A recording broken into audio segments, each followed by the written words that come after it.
सम्मानित सभी उपस्थित पत्रकार बंधुओं,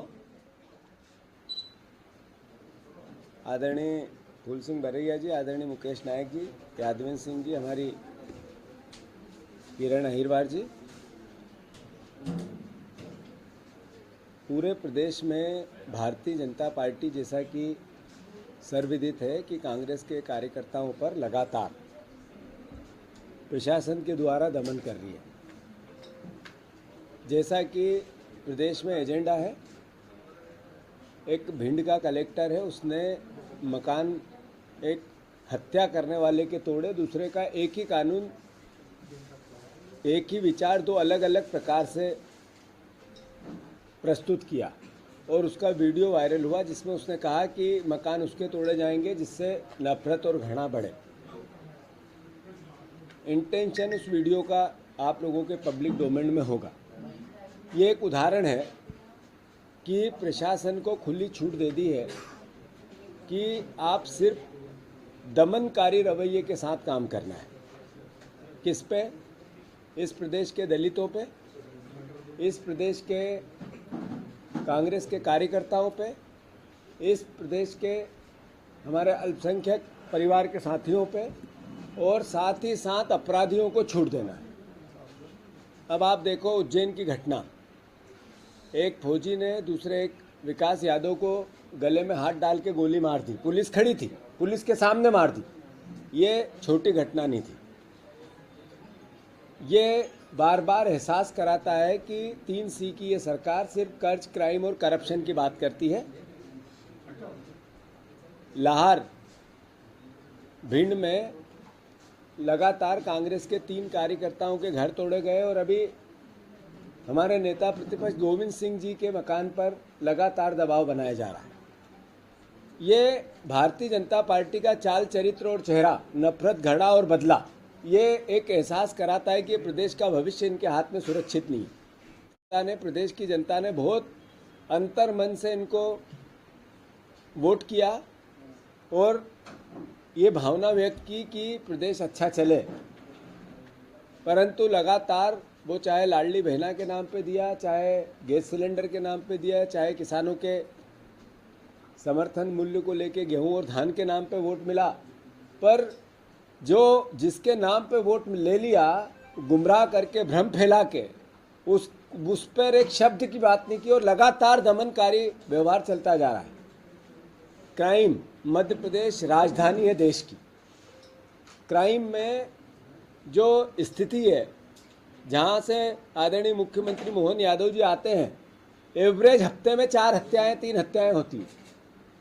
ये लूट होती है, जमीनों के अवैध धंधे और जमीनों पर लगातार कब्जा, ये वहाँ का चरित्र बन गया। व्यापारी डरे हुए हैं, उज्जैन के व्यापारी डरे हुए हैं।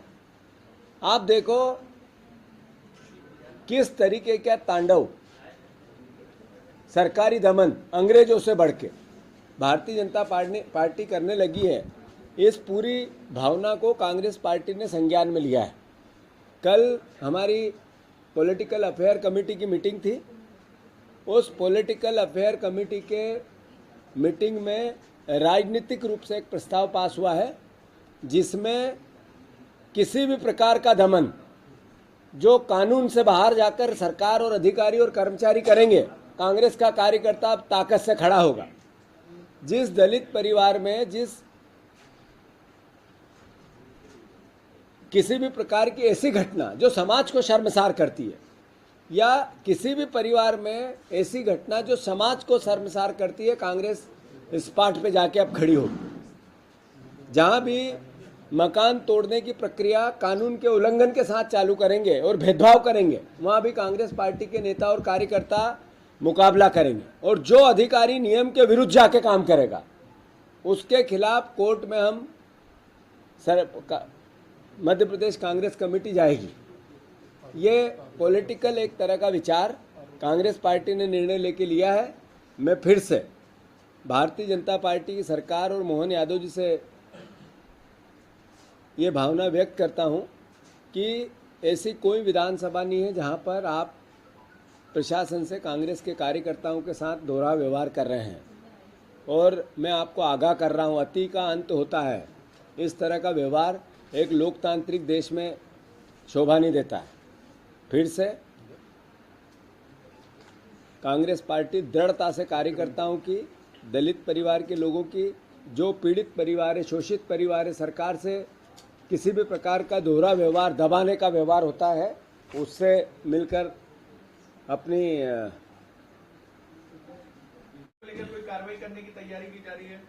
जहाँ तक इंदौर में भारतीय जनता पार्टी का वो नेता जो पर्यावरण के नाम पे कांग्रेस कार्यालय गए, कैलाश विजयवर्गीय जी, उन्होंने राजनीतिक पर्यावरण बिगाड़ा था वहाँ का।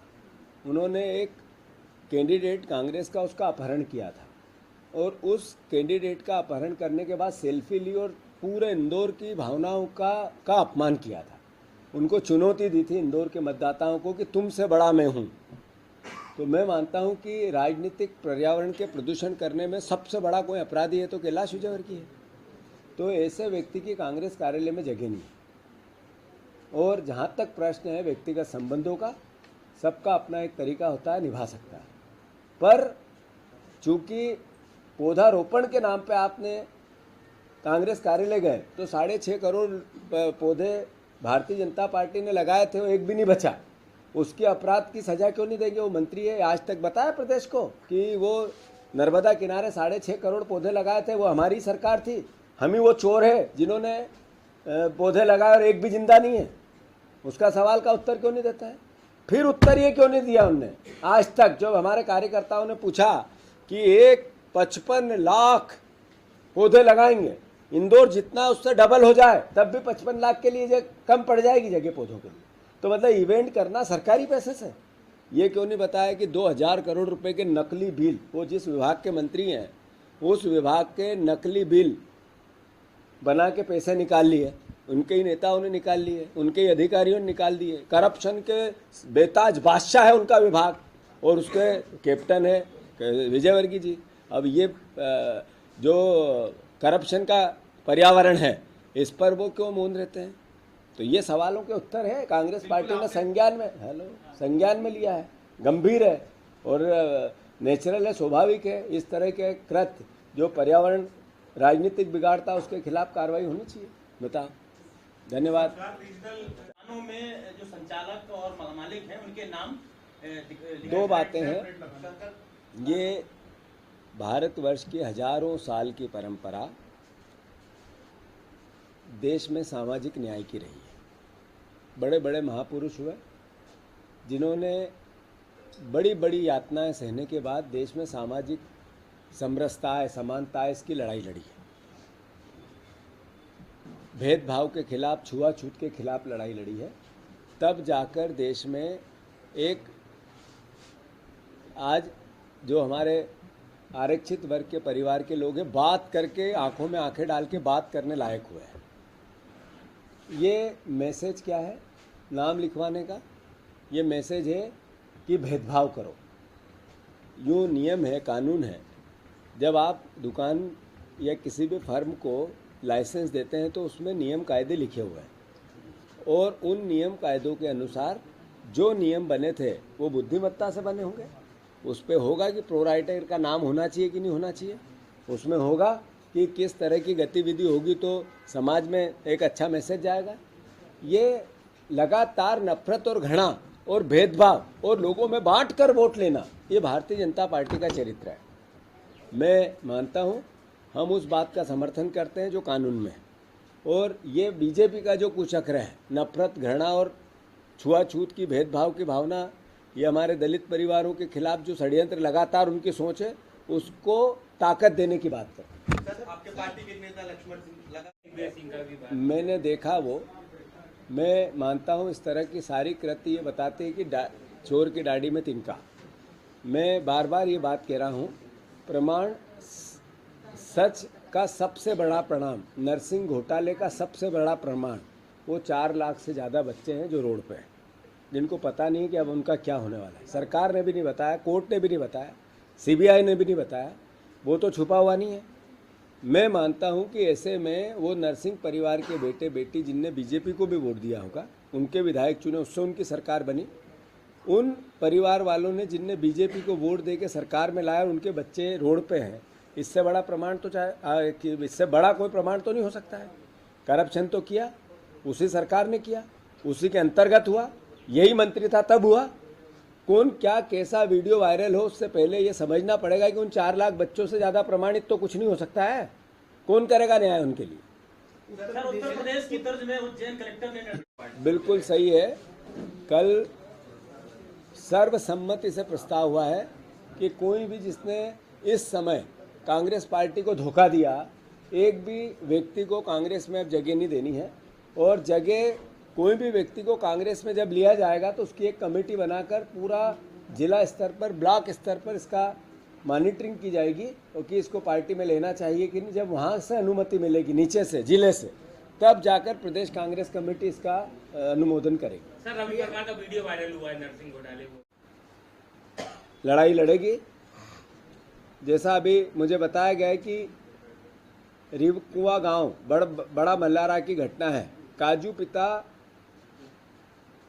परम सुख अहिरवार 19 जुलाई की रात उसकी हत्या कर दी थी। आज तक आरोपी गिरफ्तार नहीं हुआ। हाँ, कंजू की। तो ये क्या है? ये लगातार बढ़ते हुए दलित परिवारों पर अत्याचार एक मैसेज है कि ये सरकार दलित विरोधी है, ये सरकार अत्याचार को संरक्षण देने वाली, ये सरकार प्रशासन का दुरुपयोग करती है। धन्यवाद। सर, ये जो कल दल बदलुओं को लेकर